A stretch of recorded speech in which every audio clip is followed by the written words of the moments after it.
see us, but we can't see you. But if yes, like Sherry is doing, Sherry did exactly correct. Go to the chat box and click the second one down, all panelists and attendees, and say hi and where you're joining from. Thank you, Sherry from Eugene, Oregon. Who else is here today?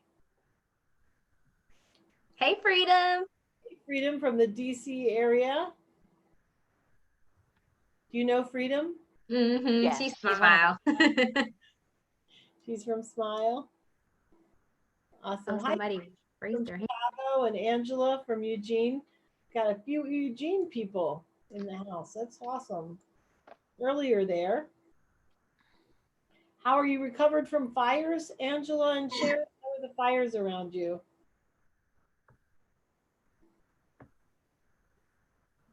Bob is here. Okay, good. Bob is here from Greensburg.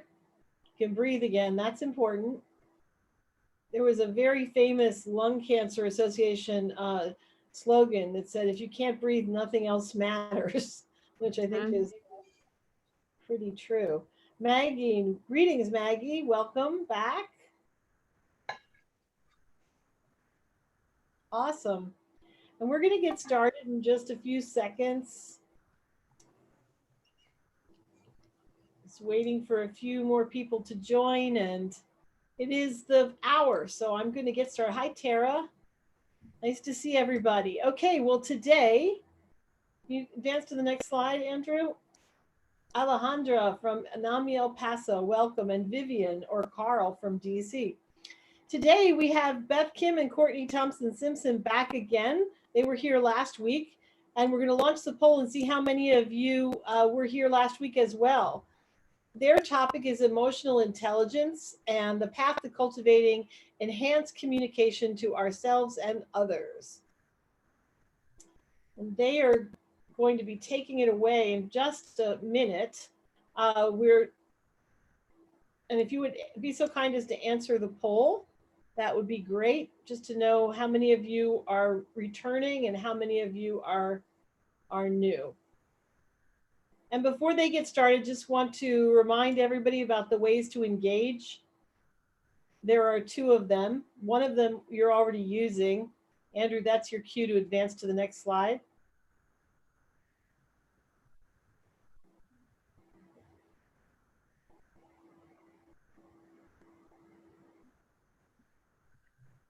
Sorry, it's not going with. Technical difficulties. Andrew's invisible. He's in the background. Afternoon from Wisconsin, Panya. Hi, nice to see you. Ways to engage. If you aren't talking, put your phone on mute. When you're ready to comment, we have 71% people were not here last week and 30% were. If you aren't talking, please put your phone on mute. And when you're ready to comment, you can raise your hand if you want to, and we'll unmute you. And then you'll need to unmute yourself to be heard. But the primary way to engage is with the chat. So, and you're already using the chat. If you address it to all panelists and attendees, everyone will be able to see what you say. And we're very excited to be here this week, and we're gonna be a little less attentive to the chat and a little more allowing Beth and Courtney to get through their presentation, because they have a lot of slides that we didn't get to last week. So we're gonna buzz through the beginning and really dive in kind of closer to the end. But I want to remind you the agreements, whenever we do anything at Be Strong Families, we understand that we're co-creating the safe space where we can all learn and grow together. So if you agree to these agreements, you can do like Bob and Sherry in the chat and agree, and we can get started. Need more agreement. Okay, good. Christy and Sarah and Tara and Terry and Maggie. Okay, make sure you're doing it to all panelists and attendees. Cherie, welcome. Angela, great. Nia, that's awesome. Okay, well, without further ado, I'm gonna mute myself and go off camera so I can keep from barging in and let Beth and Courtney take. and welcome. We're so glad you're here. It was a fantastic presentation last week. I'm looking forward to this one. Thank you, Kathy. Thank you. Next slide, please, Andrew. Hi, everyone. My name is Beth Kim, and I am a licensed counselor in the District of Columbia, as well as a registered and board certified art therapist. At Smile Therapy Services, I am the lead therapist as well as a school-based counselor who works at a charter school in Anacostia, Washington, D.C. area. I primarily work with pre-K 3 students to first grade, and I absolutely love it. Thank you.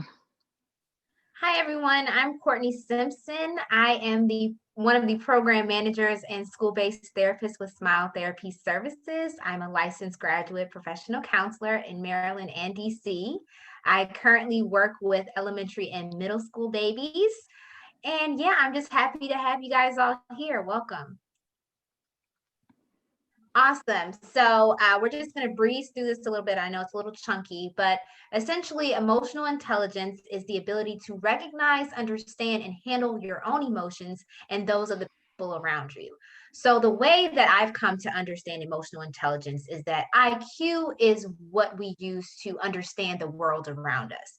Emotional intelligence is how we understand ourselves to better connect with the world around us. So that way we are using our emotions to work for us rather than against us. Next slide, Andrew. So why don't we pause on getting more information and do a quick self-check-in. So what I want all the participants to do, as well as the panelists, is to take a sheet of paper and make 3 vertical columns. The first column, you will write body. What sensations are going on in your body right now? Is your body relaxed? Is it tense? Is there pain? Any thoughts that attribute to body in the first column. Then in the second column, please write thoughts. What are some thoughts entering your mind right now? What are thoughts that are taking over emotionally how you're doing? And also the third is going to be feelings. What prevalent feeling are you experiencing? Are you experiencing joy, happiness? Are you experiencing worry, frustration, anger? We're going to give you about 30 seconds to a minute to complete this, but when you're doing this exercise, feel free to use the chat box for all panelists and participants and share your results with us. Thank you.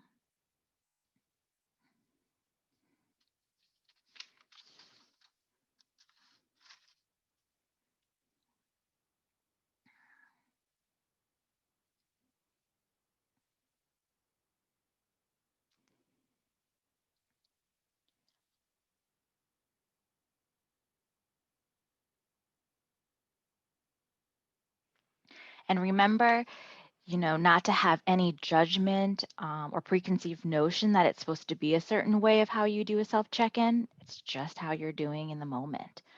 I see something had come out in the chat box from Maggie. She said she is alert, curiosity, and content. Thank you, Maggie.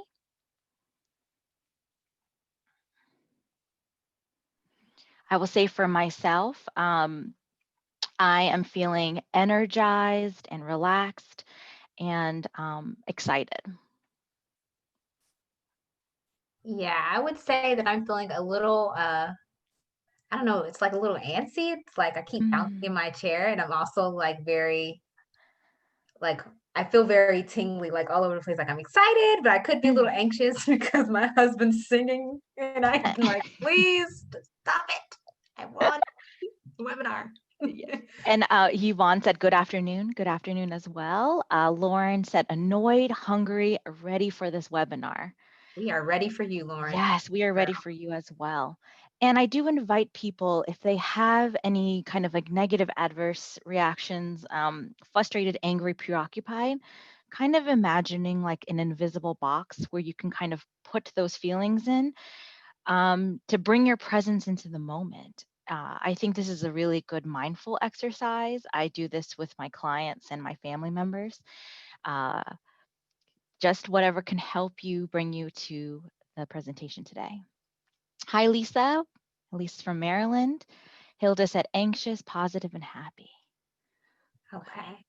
So we cannot review all of the words for the that are coming through the chat box, but we are reading them. Just for the sake of time, we'll go to the next slide, Andrew. Thank you so much. All right. So just touching more, excuse me, touching more in depth into emotional intelligence and what it actually means, it's that sensing and understanding. It's that being able to identify what's going on with us and then processing it in a way that makes us clear on our intentions, our motivations, our emotions in that given moment.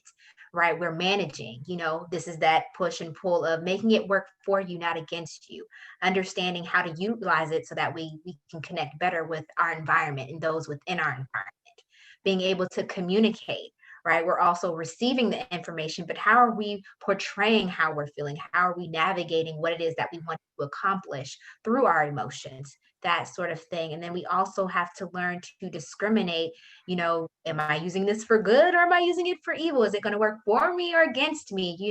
It's sort of understanding that our emotions are there to guide us, but we are essentially in control of everything that happens, even when triggered. And having emotional intelligence is not about being a pushover. It's not about being nice or, just being like all over the place like a Tasmanian devil. It's about finding that balance, right? Understanding that this is what I'm feeling, being able to sit in those emotions, but then also being able to use it in a way that benefits you and promotes growth and health and happiness. All right, next slide.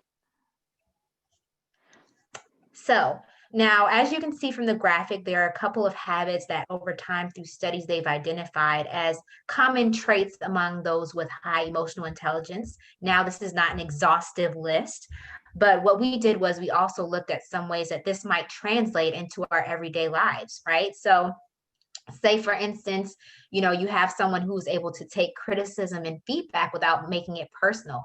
That person might be able to focus on positivity and be able to solve arguments without anger, right? Or obtaining a growth mindset. This person might be able to find solutions to problems and learn from their errors, right? Feeling comfortable with walking away or saying no. That's someone to me that sounds like they know how to define boundaries. Think and look forward to things in life. So, if this is not a situation that is serving me in this moment, I am cool with letting it go and moving on to the next, right? So you can take a moment to look at the graphic. But these are just some things that we've come to understand are pretty relevant to emotional intelligence and maintaining it over time. All right, next slide. Signs of deficient and low emotional intelligence. So IQ is a competency that at one point developmentally will drop off. We want you to know that emotional intelligence is a lifelong journey and can continually be learned and practiced and enhanced. So we want to normalize that having low emotional intelligence is normal. There's a lot of factors that can affect our emotional intelligence. One can be environment, being displaced from home. I know there's some people here that are from California and needed to go to a friend's or family's house instead of working at their own home. Other factors could be sleep deprivation. Parents that have a newborn might not have the emotional intelligence or one of the factors that we'll review later, such as empathy or the draw of like wanting to be socially around other people because they're deprived physically and emotionally. So some of the signs that we can review is that people with low emotional intelligence have difficulty understanding the emotions of others. These could potentially be people that have the proclivity of getting angry or going in outbursts because they cannot understand a situation. Another is viewing others as overly sensitive or belittling their emotions. So something that someone with low emotional intelligence could say in a situation is, "You're just being too sensitive. I didn't mean that." These people could potentially be using humor in an inappropriate situation. Say someone is going through something emotionally tumultuous, or they're trying to talk about something serious and someone's trying to crack a joke. Being easily offended and or holding grudges. So people with high emotional intelligence have the suppression of not responding to the first initial response. If it's a negative bias, say someone is disagreeing with you, highly emotional people are able to hear what the other person is saying, take a step back, and not personalize that experience and try to see what the other person is trying to convey. Then they would gather facts and re-enter into the conversation. Mhm. Being quick to make assumptions. So this could be someone that is hypersensitive, someone that maybe puts themselves in the victim role. Everyone is against me. If you find yourself consistently being in arguments, what is occurring around you, or is a nonverbal gesture such as crossing arms or being preoccupied on the phone during work meetings, what is leading into people not emotionally connecting with you, not wanting to be presently in front of you? Having the need for a poker face. So we know that having a poker face could be utilized as a survival skill, protecting yourself from others if you feel like you're in an unsafe emotional environment. Staying kind of frozen or unemotive could be a survival technique. But how that manifests when you're grown as an adult is that people won't be able to read your emotions or read who you are. So think about how that could potentially impact you if you're in a leadership role and people can't register how you're feeling. And being unable to take responsibility.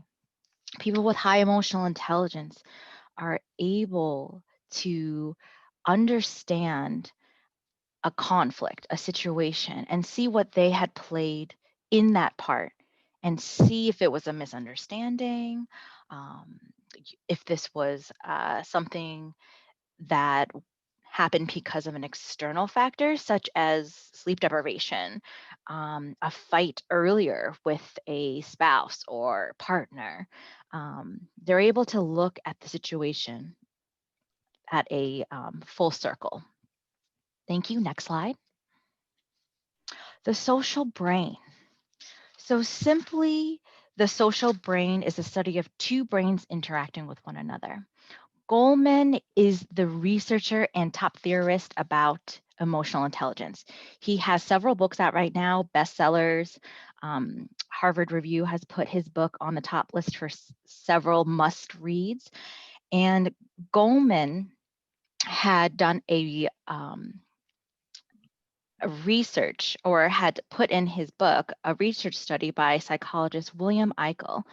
And William Eichel was a psychologist that had a study at the University of Texas in 2001. And what he did was invite two participants that were strangers, a male and a female. And he had invited them into a room to have a conversation. This conversation was filmed. And later he invited both participants to view the film and have a conversation about their body gestures, the comments that they had made to one another, to test the emotional empathy accuracy of one another. What an interesting study to have. And I wonder if this could potentially be an interesting thing to do with your coworker. I know in a lot of counseling programs, we were filmed with our clients and we analyzed them in class to see how our own body gestures would affect the mood and the sensations in the room. Do you have a nervous tick like tapping on the table or shaking your leg? And how that anxiety had actually transferred to the client. So the most important part that came from this study, the revelation, was that the participant that was more expressive, that had bigger, wider gestures, made a greater impact on the one that had less of that expressive nature, and that they actually started to mirror each other's physical gestures, physical movements, and expressions. So what we're saying is emotions are contagious. We feel a certain way when we're around those that are joyful, and we feel empathetic when we see someone crying. There is a fun YouTube video of someone that initiated starting a laugh on a New York subway car. And then by the end of the video, everyone is laughing. They don't know why they're laughing, but it shows that the emotion that was set from the most expressive person on the train slowly went to everyone on the train. Thank you. Next slide. Okay, and we've also included the spelling of the name Daniel Goleman, and Kathy also included a link. So if you guys want to do more research on him, look at his books, feel free to do so. But as Beth touched on, a lot of our emotions, like we wouldn't have them if we didn't need them, right? So not only are they contagious, but they're often biological in nature, right? Like those pictures where you see, someone smiling in China, someone smiling in America, it looks relatively the same, right? So certain emotions, even certain expressions are universal, right? So we're often, programmed in nature to focus on the negative, right? That's a part of our survival instinct. We look for threats and we respond to them accordingly. That is our primitive instinct. We have to figure out where the bad guys are so that way we can protect ourselves, right? But now that we're in this new day and age where physical threats in most cases are not, lurking around every corner, we're in this constant back and forth of trying to hijack our natural on switch. That being hyperactive, that being ready to attack, a jump, run, freeze, fight, faint, whichever, we're always in that. What should I do? How should I overcome this emotion? How should I navigate it? Right. And then sometimes we also have this like nurtured effect, where as we get older, as Beth said, we learn how to navigate our emotions. We understand it better.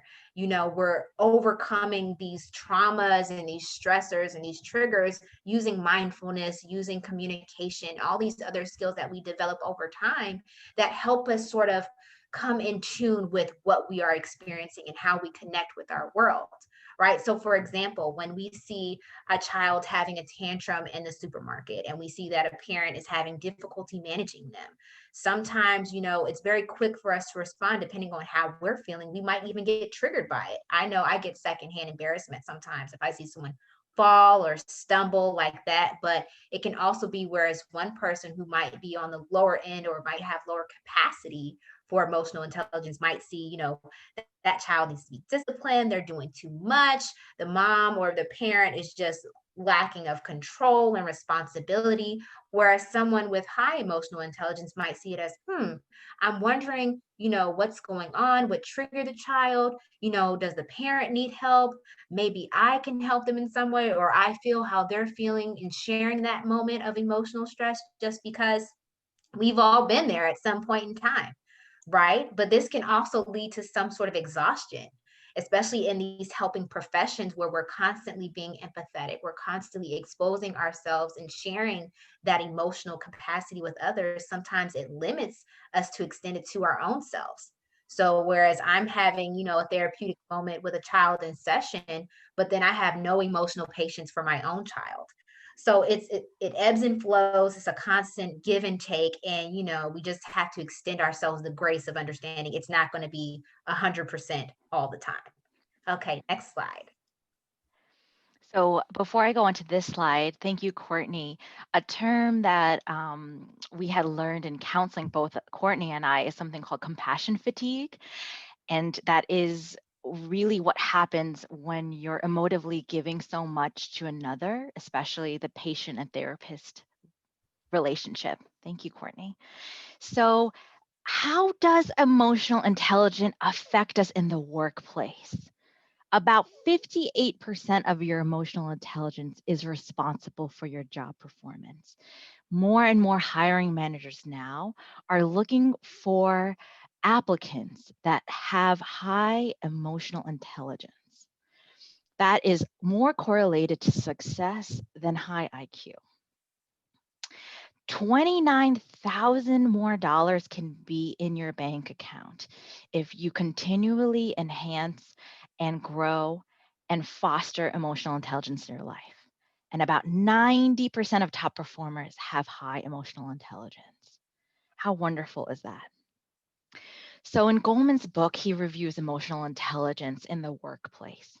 And what he had seen was in upper management, there was such a strong correlation of leadership style and emotional intelligence and success and happiness of the workers. So he had seen that there were kind of two managers in a situation. One manager was the one that was always on the floor, and he was the one that was asking everyone, "How are you doing? Do you need help with anything?" Just that simple gesture of support had more higher results of productivity and success than the manager who locked himself in his office and would only correspond with his counterparts and coworkers through email, right? So he has this term called proto conversations. Those that have high emotional intelligence, especially leadership, have the ability to simply register factors in social engagement, including intonations and voice, nonverbal gestures. So these are the people that are able to read a room, read a person without even words spoken. So, how beneficial would it be for leaders to go into a business meeting and just get a temperature check of how everyone is doing in the moment?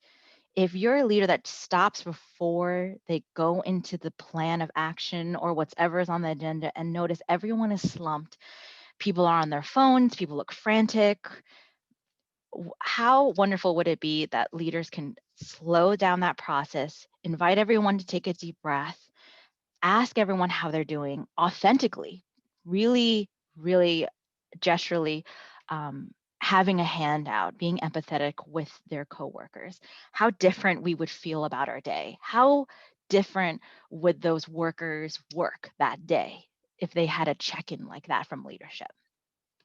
Very interesting thoughts. So skipping to the next one. All right. So as we said, Goleman is sort of like the founding father of emotional intelligence, if we will, right? So he identified these key elements to emotional intelligence, which we're going to get more in depth as we go along. So first, there's self-awareness, motivation, social skills, empathy, and self-regulation. And I'm pretty sure we've all heard about these different concepts in different ways, but we're going to get into them and how they pertain to the emotional intelligence framework. Next slide.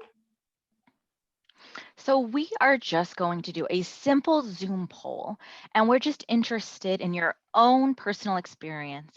What is the most important element to you overall in your life? The choices are self-awareness, self-regulation, motivation, social skills, and empathy. Yes, and So we'll once give you you guys some complete it, feel free to share in the chat box what you guys put. Mhm.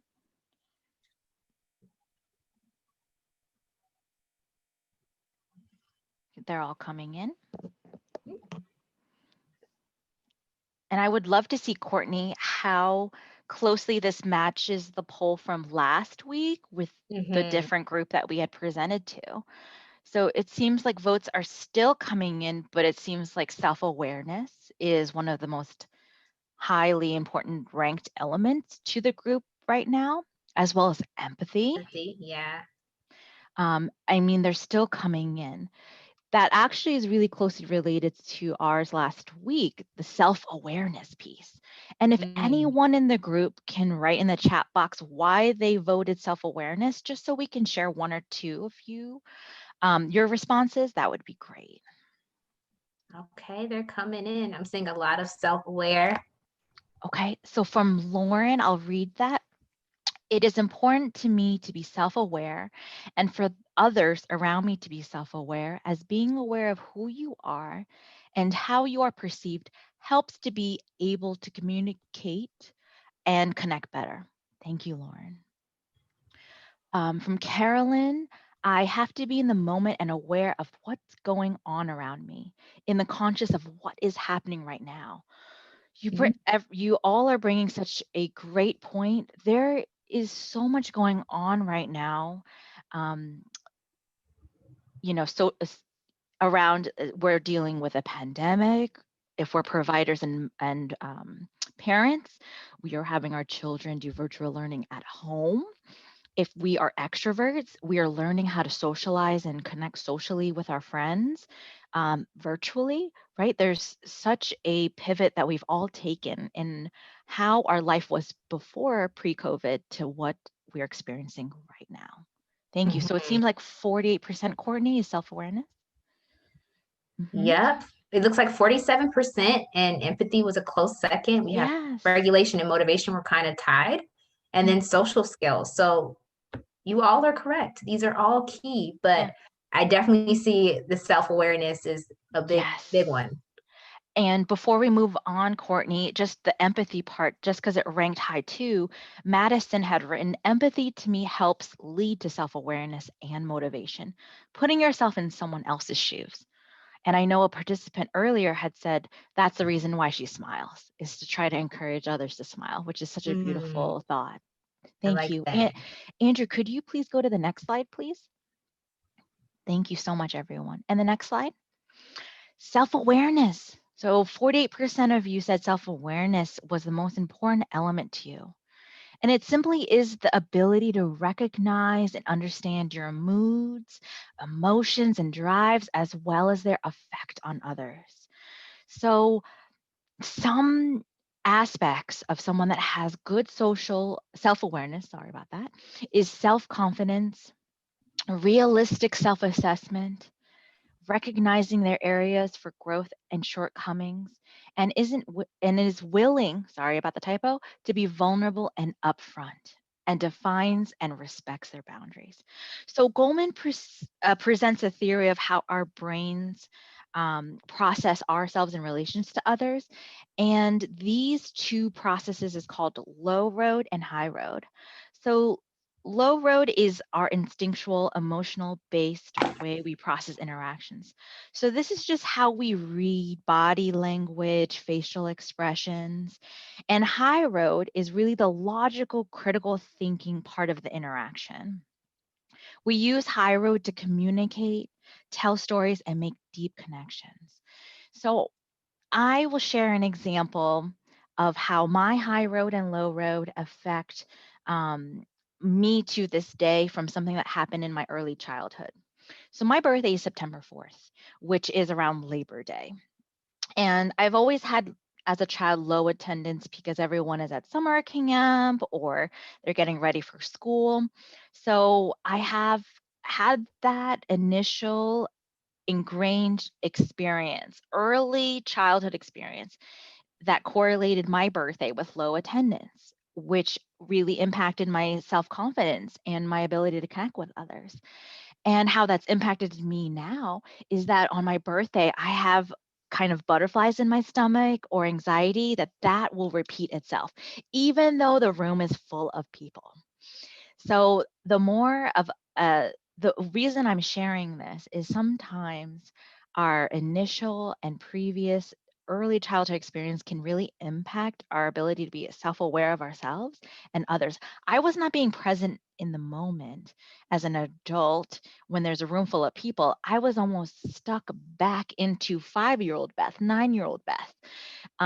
So the more mindfulness I do, the more healing that I do from that experience, the more self-awareness I will receive and ability to enter into my future experience with a present and healthy mindset, right? Because a cognitive distortion was made from that very difficult experience. So next slide, please. So these are the 3 suggestions that Goleman had suggested for everyone to do if they want to improve self-awareness. Be intentional. Identify what you want and why you want it without shame. A lot of us feel guilty. I think it could be potentially the culture that we're in. When we're not busy working, when we're not productive, then we're being lazy, right? There's like this connotation that if we're not working at 100%, we're not an effective worker. We're not an effective mother, father, partner, whatever it may be. And this is simply incorrect, right? Self-care and self-management should be just as important as work productivity. He Mhm. really, yes. He really recommends journaling because it's so introspective. This is actually probably a really good thing to do as of right now because so much of our time is virtual. So much of our meetings are virtual now, virtual learning, everything's on the screen. Stepping away from that experience and just journaling with your own thoughts could bring a higher degree of self-awareness of how you're feeling and slowing down. He has really interesting theory about anger and sadness and venting. When you're sad, he says that venting is a cathartic release. It is a great intervention to have to feel self-regulated. But with anger, venting will actually heighten the negative perceptions and personalizations and your body in this like hyper arousal state. So he recommends in that predicament to take deep breaths. This is why mindfulness yoga are all over the Facebook page and YouTube, because there is a strong need for everyone to slow down right now because we have pivoted to this new life and we're trying to the best of our ability manage that. And what has fallen to the wayside is our self-care and our boundaries and managing ourselves.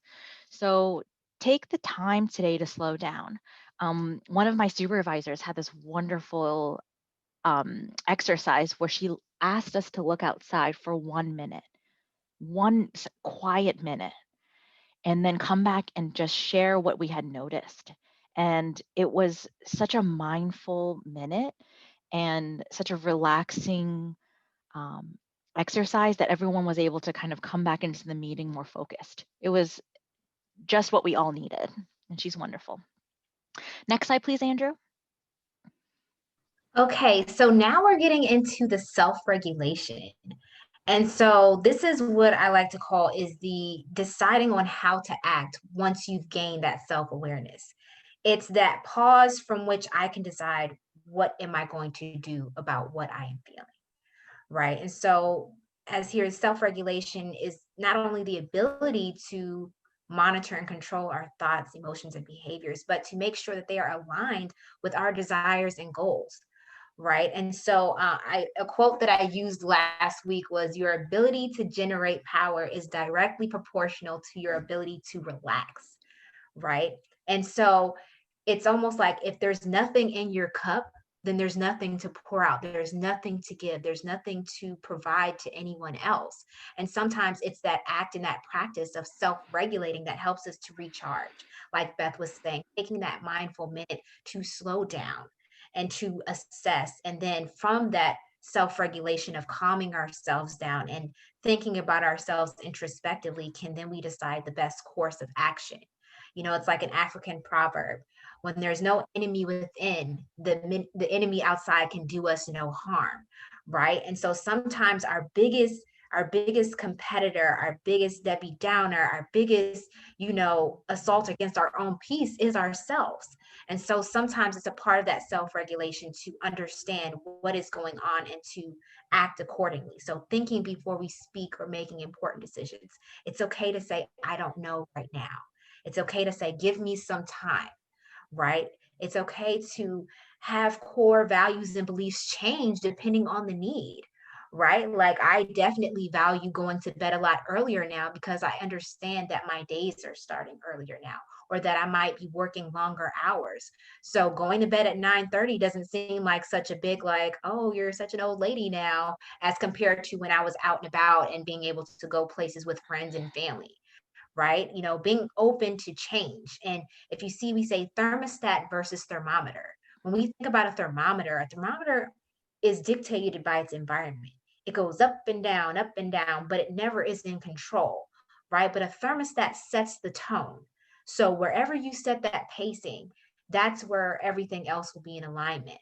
So be the thermostat, not the thermometer. Don't react, but respond, right? And then, like we said, practicing self-calming and relaxation. These practices, just like brushing our teeth and washing our face and, eating 3 meals a day. These are these tools and resources that we're realizing are vital to our health and well-being just as much as any of those other things are. And then also maintaining a growth mindset, right? Like no one size fits all, right? We all have our certain way of doing things, but being open to realizing that maybe my way of doing things isn't the best, or maybe it's not serving me in this time. So coming to a webinar like this to learn new things and to gain further insight, or reading a book, or chatting with a girlfriend, or going to your supervisor in full transparency and saying, hey, this is where I am, this is what I need. There, help me. That sort of thing. All right, so next slide. So we have some tips. You know, if you're already there, your self-regulation is on point, great. But if it's not, that's okay too. And the first thing is to, know your values and understand that they can change and be flexible just as much as you are. As we said before, IQ kind of plateaus, but our emotional intelligence, it can be developed over time. We may regress, but we can always change and adapt as we get older and as we move along throughout life. Being honest about what's important to you. Like I said, sleep is very important to me right now. If I need a quick 5-minute, 10-minute nap, I've become a professional at it, I must say, or being accountable. Like making a promise to yourself the same way that you extend grace to everyone else, extend it to yourself. If you said, hey, I'm really concerned about my health, this is something that I want to make important part of my life, then I'm going to do that because it's for me. The same way that you stay up all night making sure a deadline is met, make sure that you put that same energy towards yourself. Right. And it's okay that we make mistakes. We might have to start again. But the key is to not judge, because no one is perfect. As much as we go into, these helping professions where we sometimes get this God complex where we're supposed to know all, be all, and do all, that's just not the reality of life. So it's being able to learn from our mistakes and move forward from them. Practicing being calm and practicing being aware of your reactions to challenging situations is all a part of learning how to regulate ourselves and connect better with our world. Next slide. All right, so self-motivation. This is one of my favorites just because sometimes I'm lacking. So, self-motivation, it comes from within, right? It's because you choose to do so based upon your own need or interest and not with any other outside influence. We see the people who are highly motivated. They're the self-starters. You don't have to tell them when, where, or how. They've already gotten it done. Right. They're wanting to strive and accomplish their goals. They're optimistic, they're upbeat, they're energized, and they value the quality of the work that they're putting in rather than just cranking it out to just get it done. Right. But the way I see it, and you can look at the graphic, is motivation is like the ocean. Right. Sometimes it only comes in ankle deep, and I might be able to do a little bit of splish splash with that. Right. Or sometimes, I'm just a super surfer, I'm riding the waves, I am making to-do lists, I'm getting things done, I have time for myself and everybody else. It's just feeling good and you're high on life. Right. And sometimes you have a lot of motivation, but just no tools or techniques to get anything done. You're like on that little piece of driftwood out in the ocean with no oars, no sail, no compass, no direction. And so sometimes motivation in and of itself can be a little overbearing. So it's just learning how to work with what you have and learning to tools to navigate when you don't have it. Right. And just remembering it's an up and down tide. Sometimes you got it, sometimes you don't. But the key is that it's always going to come back around at some point. You just have to learn the tools and techniques to get you there. So next slide, right, is to know your why. I've read a lot of personal development books, a lot of, emotional intelligence articles and things like that. And it always comes back to this concept of reason, of your why, of what is your draw to doing something in the first place. And sometimes that might change, just like your values. Understanding and being able to align and connect with, why am I doing this work? Why am I waking up every day? Why do I want to eat, a salad over a bag of chips for lunch? The simplest of things. But if you know your why, it's much easier to connect with the decisions that align to your values, that align to who you are, your self-awareness. Right? Seek to improve, right? And sometimes I'm not talking academically or professionally, those are cool too, but I feel like sometimes we get stuck on those two lanes and we don't look at the other side. Like, how are you having fun? Is your fun meter on? Like, how are you? How is your quality of sleep? How is your food? You know, are you going outside? How are you when you're around family and friends? Are you able to relax, or is your mind completely disconnected? Right? Checking in with your beliefs, like I said, looking at your limiting beliefs. You know, I had this terrible limiting belief that I am not a runner and I don't run. That's just not me. Only if I'm being chased, I'm not going to run. But I'm slowly trying to rework that because I see how beneficial that stuff laughing at me. I see how beneficial it can be. And people who run look really happy. And you know, I want to channel some of that happiness too. So maybe it's my limiting belief that I need to work out, right? You know, surrounding yourself with boosters, like things that make you feel good. Like right now, it's autumn time. It is my season. I'm feeling great. Everything pumpkin spice, you know, all the autumn colors. Like that's what I'm surrounding myself with right now to get that extra boost in this time, right? This final quarter of the year. And then celebrating your wins. It is progress over perfection at all times. You know, any small win is a victory on your behalf, and just celebrating that in and of itself can make you just feel even more motivated to continue progressing. Okay. All right. Next slide. So I love what Courtney had said and Goleman's framework, because how we started was self-awareness, which is that introspection time. It only really needs yourself to do that process. Then Courtney went into self-regulation and self-motivation, which is actionable goals, goal setting, intention setting. And all of that correlates to empathy, which is how we relate to others and how we connect to others.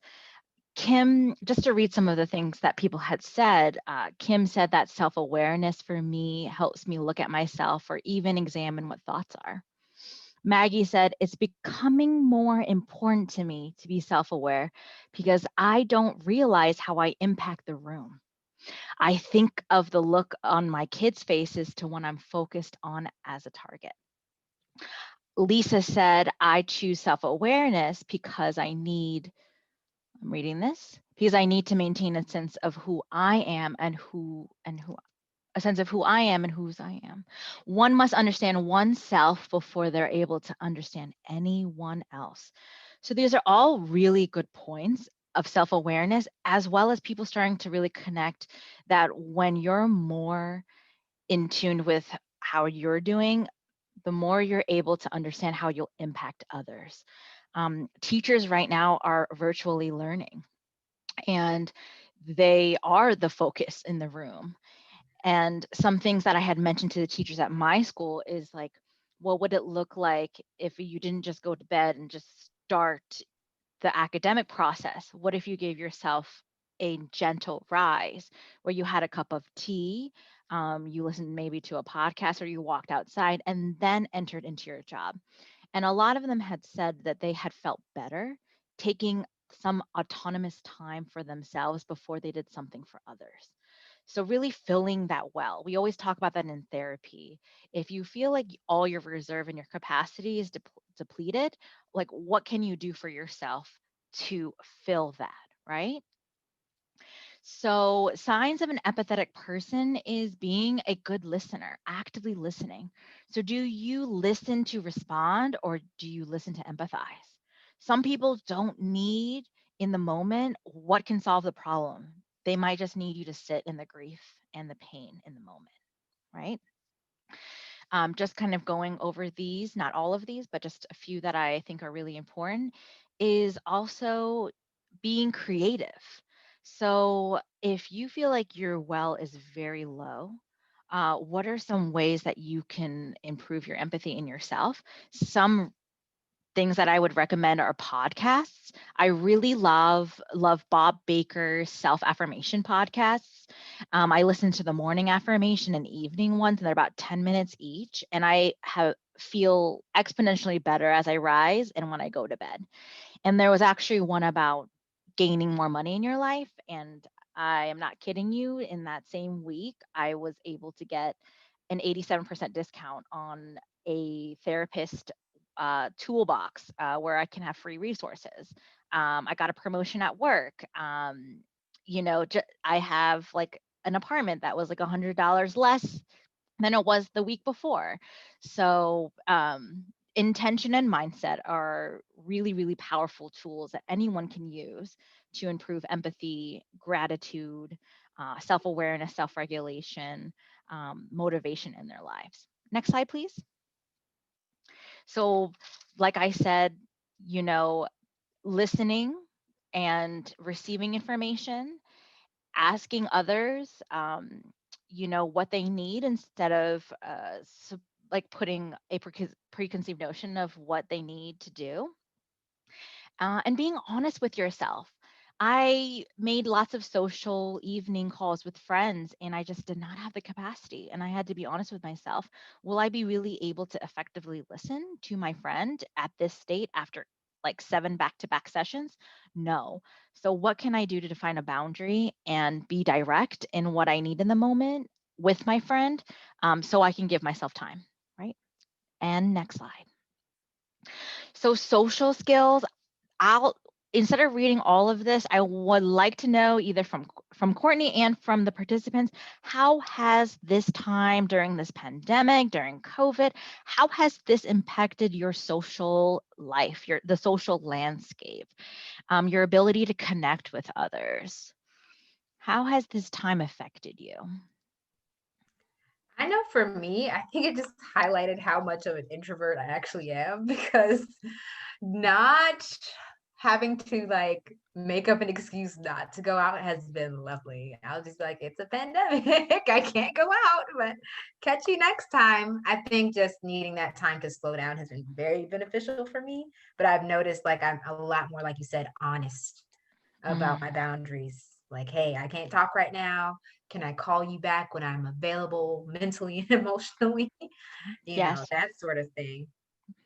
Definitely. And I think that also things that can impact our social skills or social connectivity is also, are we more of an introvert?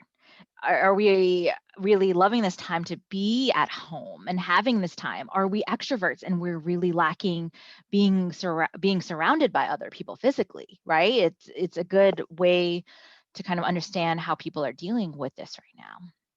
Okay. Some people had said, Catherine said, have to be much more intentional about scheduling, not relying on hanging out.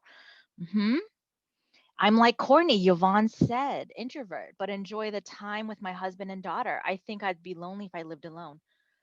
Exactly.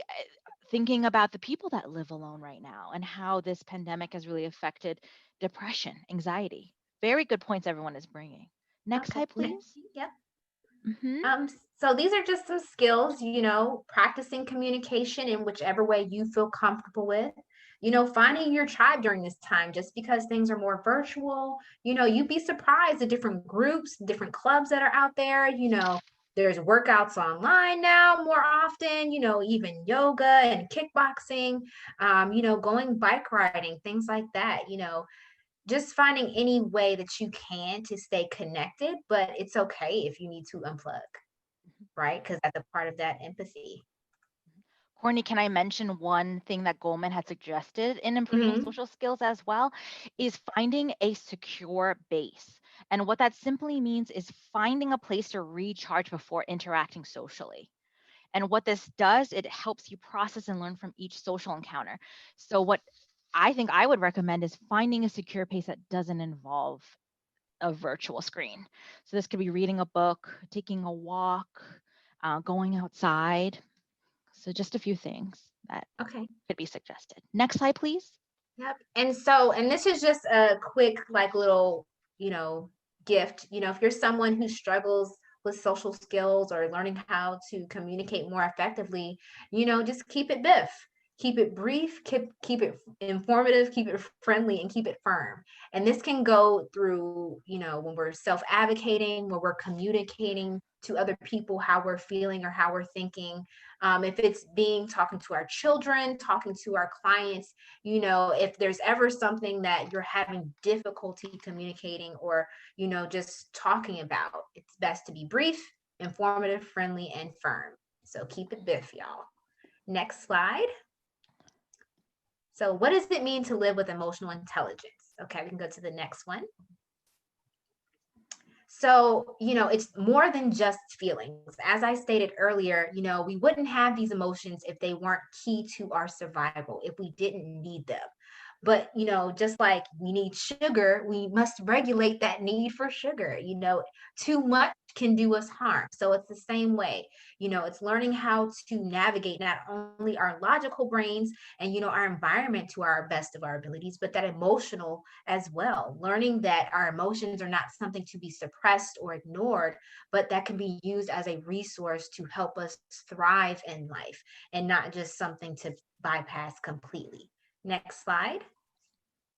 And so this is what it looks like to, live through that emotional intelligence lens, right? So more effective self-regulation and maintaining inner peace, foster positive and healthy relationships, as Beth described earlier, higher opportunities for success, increased resilience in adapting to stress or change.